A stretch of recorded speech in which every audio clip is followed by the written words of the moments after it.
1 Samuel, chapter number 27, and verse number 1. And David said in his heart, I shall now perish one day by the hand of Saul. There is nothing better for me than that I should speedily escape into the land of the Philistines. And Saul shall despair of me to seek me any more in any coast of Israel. So shall I escape out of his hand. And David arose, and he passed over with the 600 men that were with him unto Achish, the son of Maoch, king of Gath. Milayas ni David gikan sa Israel ngadto sa Gath. Does anybody know who's from Gath? Kinsa ang taga Gath?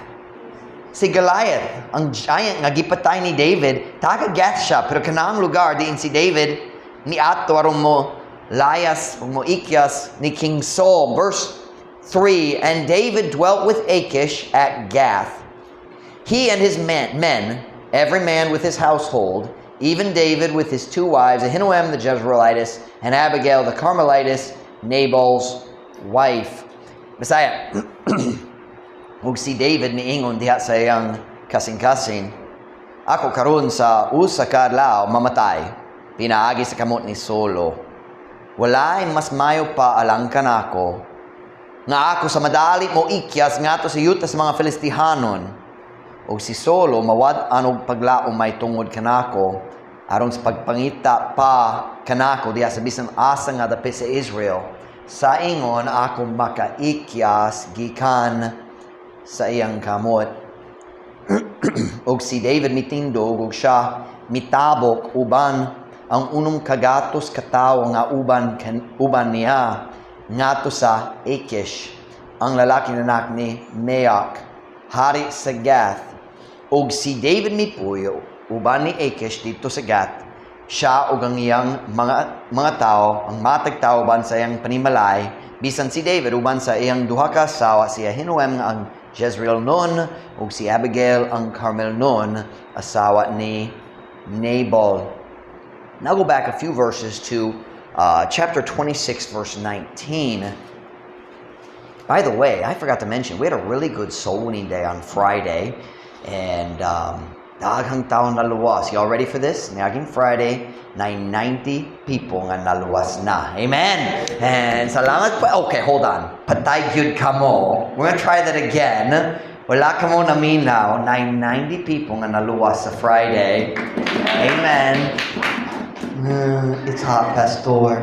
And I'll let you come preach if you're hot. And 1 Samuel chapter 26, verse 19.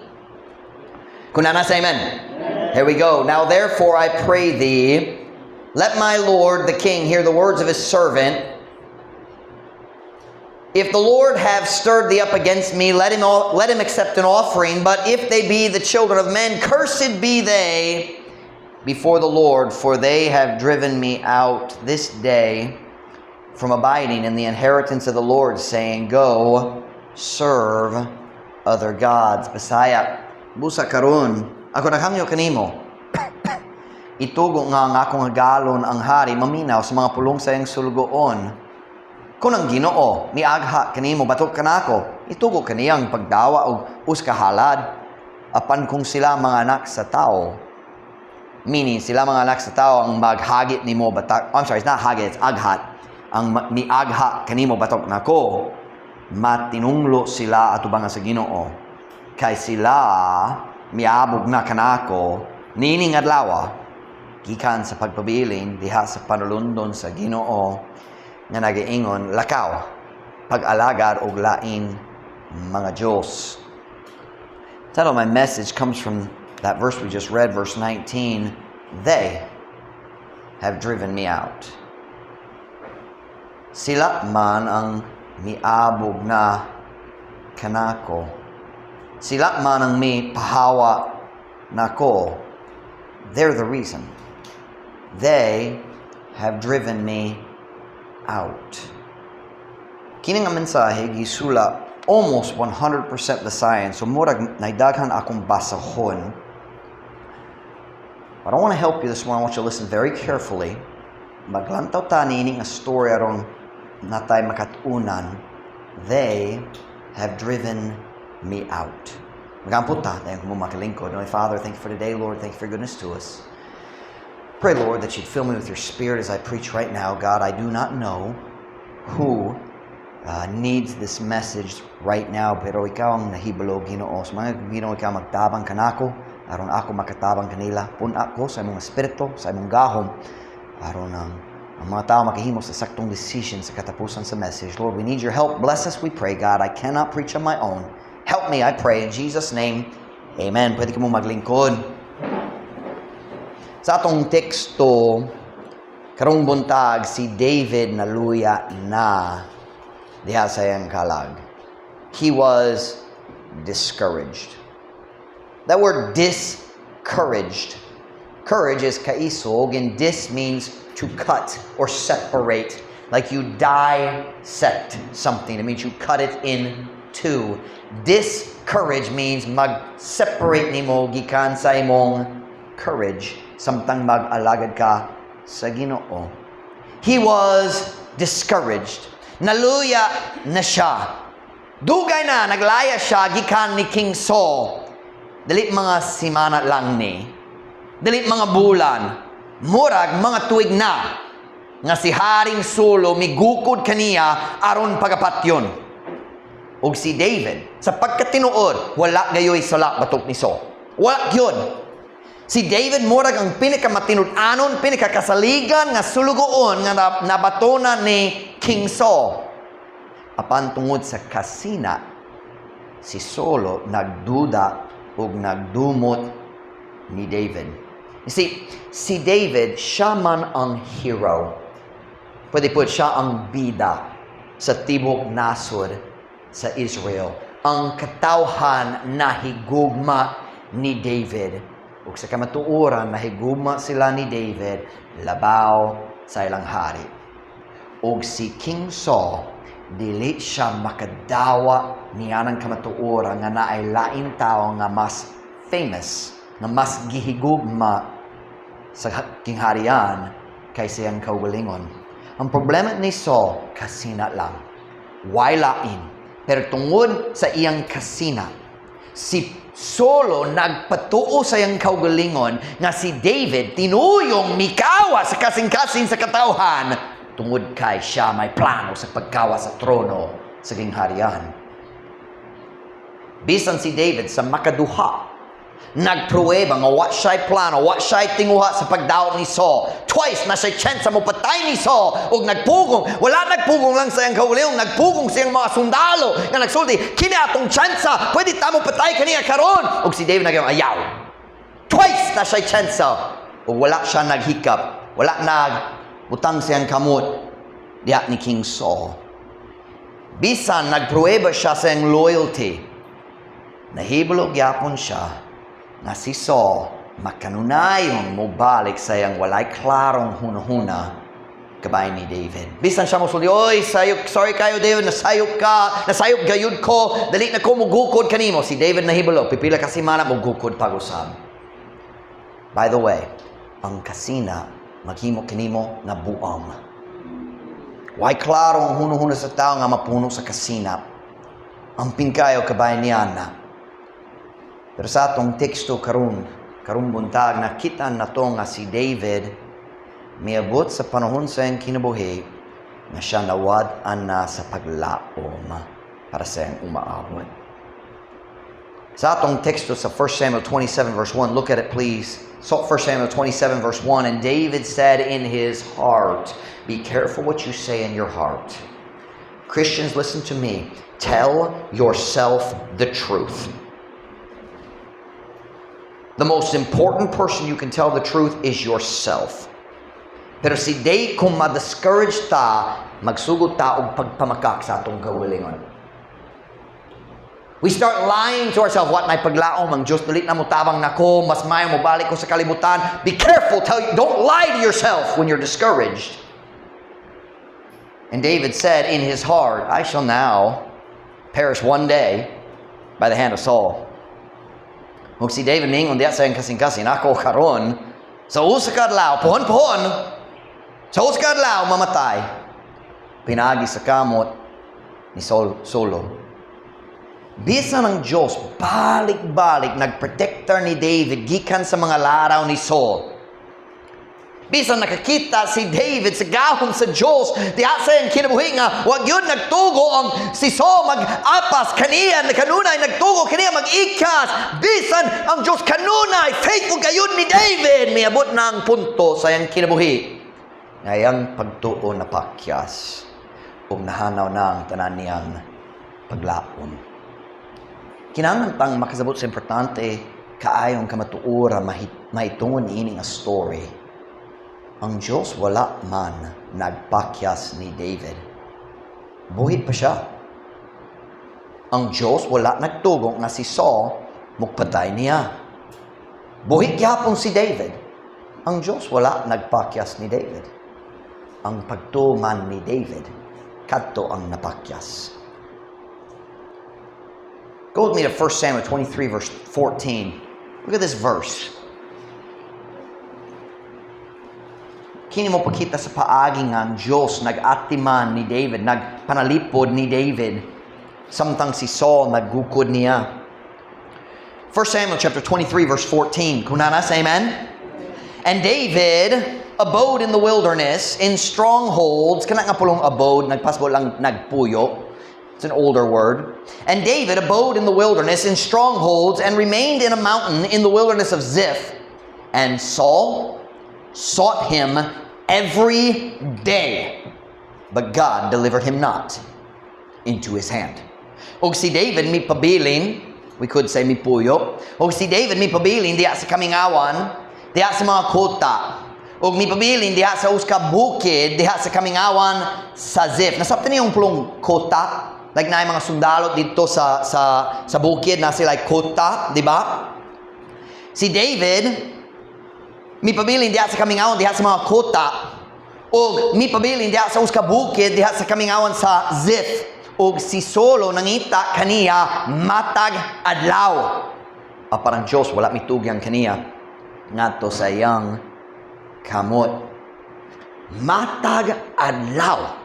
Si Saul naningkamot kaayo sa pagpatay ni David, pero ang Diyos wala man mitugot. Ang Ginoo matinumanong gihapon ngadto ni David bisan niini nga lisod na panahon. Bisan lisod kaayo ang iyang kahimtang, ang Ginoo wala gayud mipakyas kaniya. Kanya naman. O siyempre, itong rangatong Diyos kanunay faithful. Pero napailain rason diya sa kinabuhi ni David. See, ang Diyos mihatag og saad. Dugay na, mihatag na siya og saad ngato ni David. Nga si David pohon-pohon mahimo ng hari sa Israel. Kana man ang panumpa sa Diyos ngato ni David. O kung ang Diyos nagtugo nga si Saul mo patay ni David, dali na siya makatuman sa iyang saad. Go with me to Psalm chapter 89 verse 3. Psalm chapter 89 verse 3. There are many, many verses we could look at about God's promises to David. Sometimes it's called the sure mercies of David. Pero atong lang taon, usa lang ka o duha ka verse diri sa Psalm 89. Psalm 89 is talking about God's covenant with David. I think we would call it the Davidic covenant. Covenant. Kasabutan, pakigsabot, pakigsait, pagkigsaad, something like that. Yesterday, I started reading the news in Visayan. Nalingag yun ko. Gigamit nilang pulong kasabutan para sa Iran ug US. Nag-negotiate sila para sa kasabutan. Psalm 89 verse 3. Kung nasa amen? I have made a covenant with my chosen. I have sworn unto David my servant, thy seed.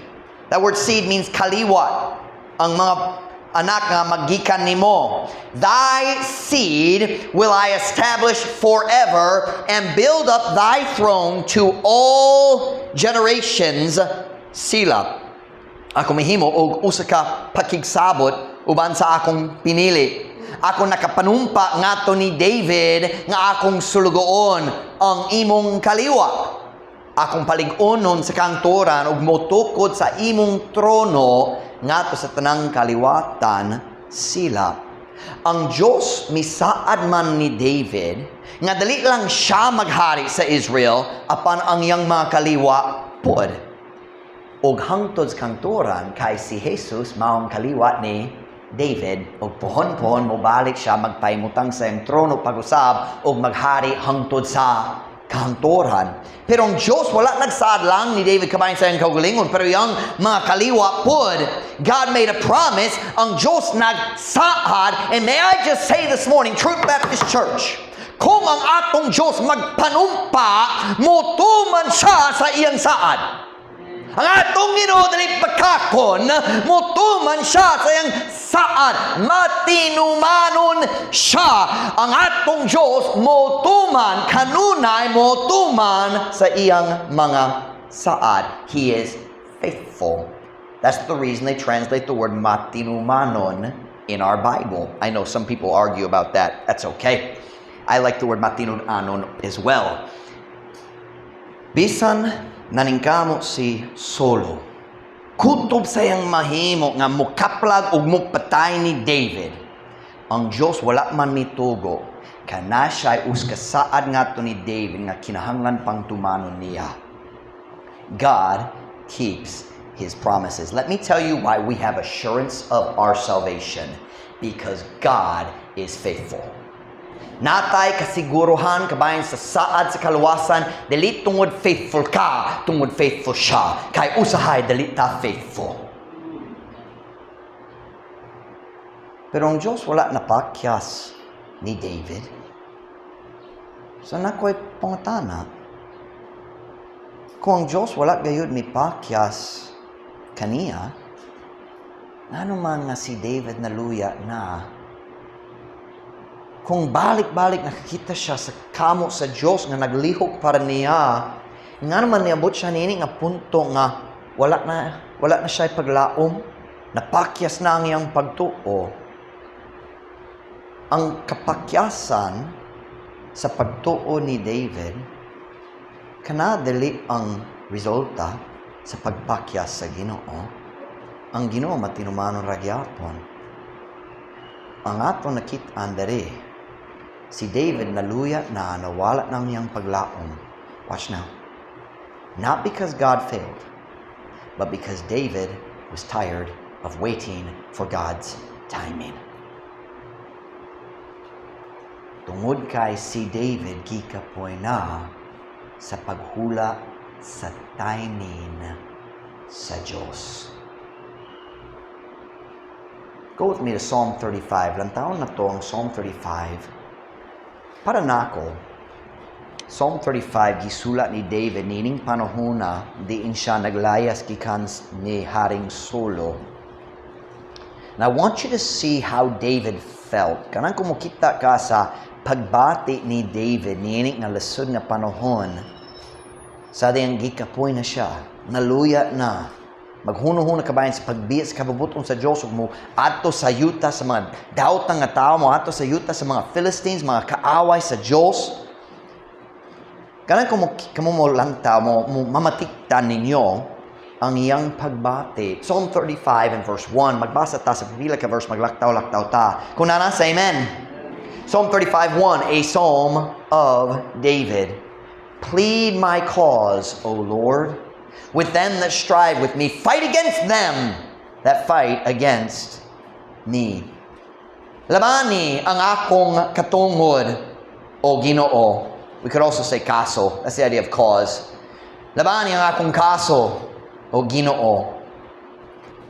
Diya kanila nga nakiglantugi kanako. Pakigaway batok kanila nga nakigaway batok kanako. What's David saying? Ginoo, ikaw lang, ikaw ang makatabang nako. Batok sa akong mga kaaway.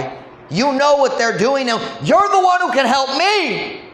Pero unsay gibuhat sa iyong mga kaaway? Look at verse 4. Let them be confounded and put to shame that seek after my soul.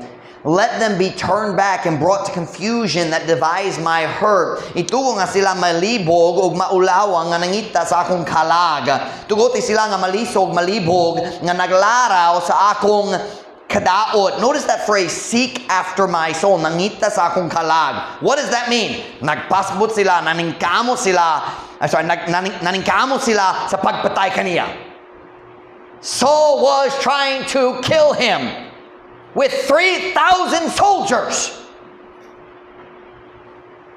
Verse 7. For without cause have they hid for me their net in a pit, which without cause they have digged for my soul. Kay sa walay hinungdan, ilang gitago ang alang kanako ang ilang pukot diha sa uskagahong nga sa walay hinungdan, ilang gikalot alang sa akong kalag. What's he saying here? Ginoo, kabalo ka, wala gayoy rason para sa ilang gipang buhat. Kabalo ka nga wala ko'y sala ni nga kaimtang. Innocent man ko, wala ko nag-al sa batok ni King Saul, wala ko nagsulay mo kawat sa iyang gingharian. Ako nagsunod lang sa imong kabubuton, ug karon sila magsulay mo litag na ko, magsulay mo patay na ko, mga tagadlaw. Ginoo, kabalo ka, kinitungod lang sa kasina. Why labot akong buha? Look at verse 11. False witnesses did rise up. They laid to my charge things that I knew not. Ang mini nga mga saksi mibarog, sila mipasangil kanako og mga butang nga ako wala nahibalo. You know what he's saying? Namakak sila kabahin ako. Nagbutang-butang. You see, niining panahon na, ang tibok nasod sa Israel, kabalo nga si Saul nangita sa bisan unsang rason sa pagduda ni David. Tungod lang sa iyang kasina, so nangita siya sa rason. By the way, we do the same thing. We do the same thing. Kung na ay patanong nga babae, mong na siya'y crush, o mukaton siya ang laing babae, nag-crush sa pareho nga lalaki, unsa ang buhaton, mangita siya sa mga rasong magdumo sa pekas. Diba? That's what's happening right here. He hated him, he feared him, and so nangita si Saul sa rason nga mag-justify sa iyang pagdumot. Og tungod si ang tao kabalo kanang hunahuna, ang pagi sa hunahuna ni Saul naidaghang sip-sip nga buot muhatag ni Saulo sa rason nga iyang gipangita. Have you ever been lied about? Naka-experience ba ka ni Ana? Nakatilaw ba ka sa kapait, sa pagbutang-butang? It hurts, doesn't it? Sakit kayo. Just as a side note, make sure you don't do it then. Kung pait para nimo ang pagbutang-butang, ayaw pagbutang-butang sa uban. And ayaw pag-spread sa chismis, just because you heard it doesn't make it true. That's not the message, but it's a good point. This morning, I want you to see, klaro man, para nako, Psalm 35 is at this time in David's life. Walay laing panahon mag-uyon sa tanan detalye ni nga chapter. But I want you to see how David felt. Kanang kung mamatiktan ninyo, unsa man ang pagbati ni David diha nining tanan. Look at verse 17. Psalm 35, verse 17. Kung nanas, amen? Lord, how long wilt thou look on? Rescue my soul from their destructions, my darling from the lions. Ginoo, unsa kadugay nga ikaw magtan-aw? Luwasang akong kalag gikan sa ilang mga pagpanglaglag, ang akong bugtong minahal gikan sa mga leon. Unsa gisulti ni David dere? Ginoo, unsa pagkadugang nga ikaw magbantay lamang? Kanusa ikaw mo lihok na lang sa akwa? Unsa pagkadugang nga ikaw mo tugo nining kahimtang nga magpadayon sa akong kinabuhi? Kanusa man ka maglihok? Walang kanako. What are we seeing here? Unsa ba atong nakit-an diri diha ni David? Kini ba ang tao nga napakyasan na sa Diyos? Siyempre, dili. Ang Diyos, faithful yapon, wala siya kapakyasan. Sa atong nakitaan, ang usa ka tao nagikapoy sa paghulat. One of the hardest things in the Christian life is learning to wait for God's timing. And can I teach you something? Can I give you some information that's not encouraging? It doesn't get easier when you're older. I hate waiting now just like I did when I was 25. Your faith grows and you can maybe be a little stronger, but you hate it just as much.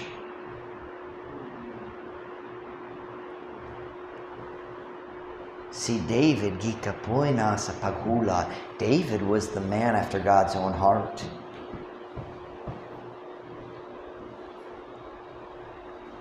Naluya na siya, na-discouraged na kay anuman, dugay kayo ang iyang kalisod, ug murag madugay pa. And here's the question I want to ask you this morning. Kung mabot ta sa situation sama ni Ana, kung maluya na ta sa paghula, nagyapon ang saad sa Ginoo, kabalo ta matinumanon siya, mutuman siya sa saad, pero kapoy ta sa paghula, unsa bang kuman nga buhaton nato kung mahudtan na ta sa pasensya?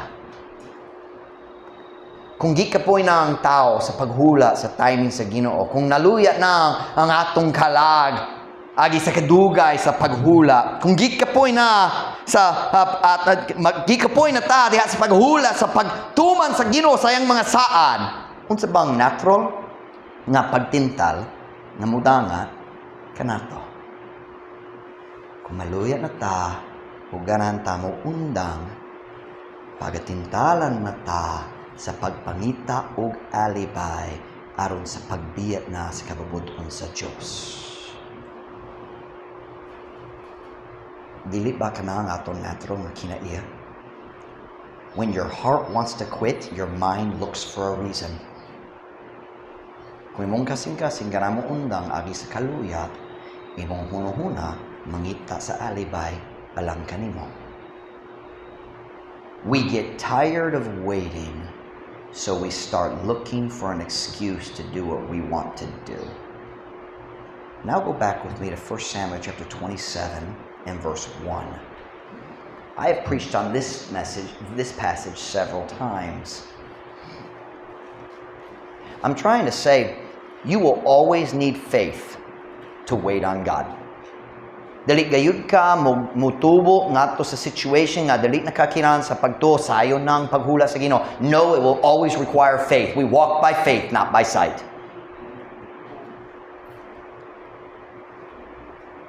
Look at 1 Samuel 27, verse 1. Kunana, say amen. And David said in his heart, I shall now perish one day by the hand of Saul. There is nothing better for me than that I should speedily escape into the land of the Philistines, and Saul shall despair of me to seek me any more in any coast of Israel. So shall I escape out of his hand. And David arose, and he passed over with the 600 men that were with him unto Achish, the son of Maoch, king of Gath. So the rest of chapter 27, murag kalit lang si David na discouraged na. Bago pa nag-save siya sa kinabuhi ni Saul, bago pa siya nagpugong sa iyang mga tao, nagpruweba pag-usam nga faithful siya nga ato ni King Saul, kanang naitabo sa chapter 26. Dayon murag kalit lang chapter 27.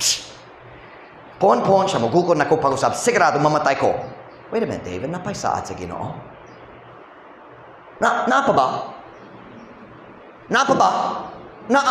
Pero si David naging nga to say, pon mamatay gyud. Mas mayo pa ang humubiyag ko sa kabubuton sa Diyos. Mulayas ko nga to sa yuta sa Philistines. And then he did it.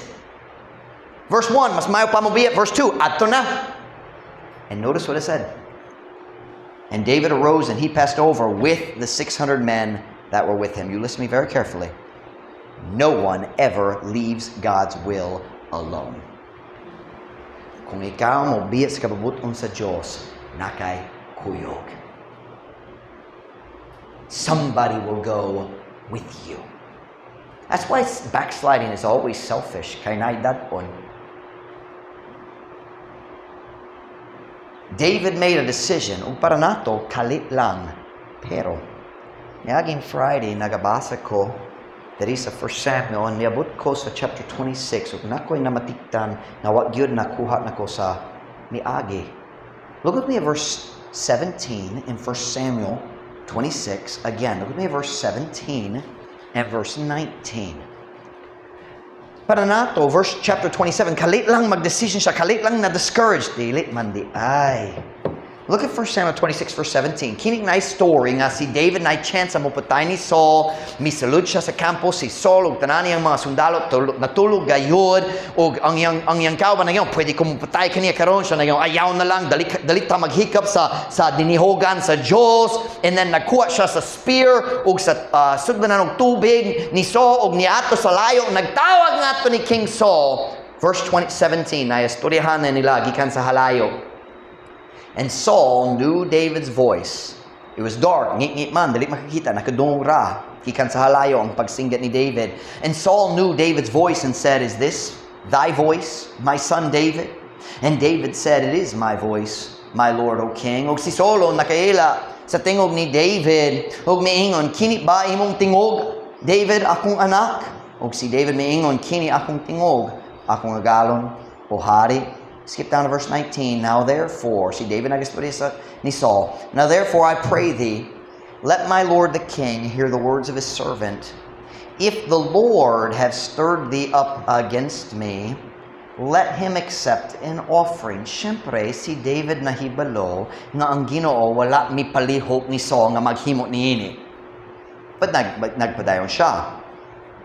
"But if they be the children of men, cursed be they before the Lord, for they have driven me out this day from abiding in the inheritance of the Lord, saying, Go, serve other gods." Bisaya. Busa karon, ako naghangyo kanimo. Itugo nga akong agalong nga ang hari maminaw sa mga pulong sa iyang sulugoon. Kung ang Ginoo miagha kanimo batok kanako, itugo kaniya ang pagdawag usa ka halad. Apan kung sila mga tao, mga anak sa tao, matinunglo sila at ubangan sa Ginoo, kay sila may abog na kanako, niining adlaw gikan sa pagpabilin diha sa panulundon sa Ginoo nga nagingon, lakao, pagalagad og mga laing mga Diyos. Now this is very interesting. It's a little confusing. What David's doing here is using what we would call tact. Wala siya nagsumbong ni Saul diretso nga siyang ganahan mo patay ni David. He was being respectful, even though he knew what wasn't true. Si David, nagastorya siya, ingon nga, naaylaing nga nag-agha, nagpalihok ni Saul, nga naaylaing na makak ni Saul, arong moto siya, nga kinala mo patay ni David. So he starts with, kung ang Ginoo man, syempre, kabalo siya ang Ginoo, walay labot ni ini, but he's being respectful, he's being tactful. And then magpadayon siya, kay kanang iyang katuyuan, una maghisko sa Ginoo, dayon magpadayon siya, pero kung naitaw, na makakabayan nako, nag-aghat nimo, nagpalihok nimo aron magbukod nako, matinunglo sila sa Ginoo. Now the truth was, he knew it was Saul, but he's taken a side road. He's being respectful. Wala nagsumbong diretso. By the way, there's a lot of wisdom in that. But notice the wording. When he says, "They have driven me out," really what he's saying is, "You have." When he says, "Let them be cursed," really he's talking about Saul. I lost my place. Hold on. So David is saying to Saul, notice the words, "Cursed be they, for they have driven me out." Listen to the words, "this day." Have driven. Present, perfect tense. And all of a sudden, samtang nagbasa ko ni ini, nagbasa ko niya na og kalit lang, nakasabot ko. Sa diya mo, buta sa chapter 27, maglantaw ta, wow, kalit yun ang iyang decision, dili kalit. Si David naghuna-huna, dugay na kabayan sa pagbiya sa kababuton sa Diyos, mo adto sa Philistines. Dugay na kayo. Listen to me very carefully. No one leaves God's will suddenly. Walay tao mobiya sa kapabuton sa Diyos sa kalit lang. Ang proseso sa sayo nga paghunahuna kanunay mag-una sa decision sa pagbiya sa kapabuton sa Diyos. He was already thinking about it. And if you read it real careful, he says, they have driven me out this day. Kay sila miabog na kanako ni ining adlaw gikan sa pagpabilin diha sa panalundon sa Ginoo. Look at me now. David, here in chapter 26, had already made his decision. He wasn't thinking about it anymore. He had decided. Wala na siya naghunahuna kung sa akong buhaton. Nag-decision na siya. He said, they have driven me out this day. He'd already decided, padulong siya sa Philistines. But notice the wording, they, meaning you, King Saul. They have driven me out. Do you know what we're saying here? Mubalik ko sa akong gisulti kaniya. Kung mubot ta sa panahon nga na-discourage ta, garamo undang, atong kasing-kasing garamo undang, unsay buhaton sa atong hunahuna, mangita na sa alibay aron tumanon sa atong tinwa.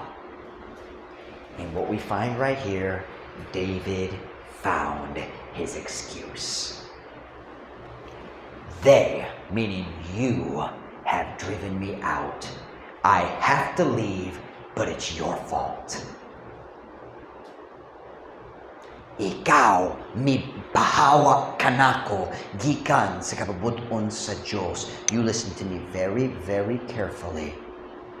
No one has the power to drive you out of God's will, except you. Walay tao mo may gahom sa pagpahawa kanimo gikan sa kapabuton sa Diyos, kana iya kanimo lamang. But David found his excuse. He said, they have driven me out. Do you know what he's saying? I'm going to go to the Philistines, but it's not my fault. Nakakaplag na siya sa iyang gipangita na alibay. He had already made his decision, and now he had the excuse he wanted. Can I ask you a question this morning? Pwede ba kong mga tanak ni mo? Have you already made your decision na mubiya ka sa Ginoo? Naghimo na ba ka sa mong decision na mubiya na ka sa Ginoo? Nangita ba ka sa alibay? Dili ko makabiya karon kay walay mayong rason, pero mangita pa ko. Listen, you'll find one. Have you decided? You see, before a person leaves God, they decide. Can I tell you all something? 1 year before JD left our church, he'd already decided. I found the evidence on his computer. He was already researching. So I'm asking, have you already decided to leave God? Maybe, is this your theme song? Gipilit na akong biyaan si Jesus. Gipilit na akong biyaan si Jesus. Gipilit na akong biyaan si Jesus. Mobasol kos ubang tao. So can I ask you another question? Unsay alibay nga hapit na nimong gamito na rumubiya sa kapabuton sa Diyos? Kinsa bay mong basolon? Mubiya ko sa kapabuton sa Diyos tungod kaniya. Sila man ang mipahawat na ko gikan sa Ginoo. Kinsa bang sila nga basolon nimo? Paminaw na ko karong buntag. kung ikaw mobiyet sa Dios, bisan unsa man ang imong alibay, kana a decision imo lamang. Ug ang pait nga mga resulta niyana imo pod. Ang tao nga imong basulon dili magtilaw sa pait nga resulta sa imong decision kadto imo lang.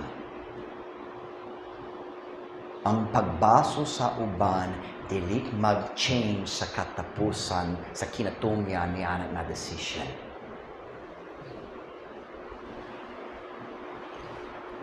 So I'm asking, have you been looking for the excuse? I've learned something about people. When we start looking for an excuse to quit, we stop looking for God's help to continue. Let me see if I can say that in a sign. Kina ko nakita diya sa mga tao. Kung magsugod ta o pagpangita sa ras nga muundang, sa alibay aron muundang, magundang ta o pagpangita sa tabang sa Ginoo aron magpadayon. Did you listen to me?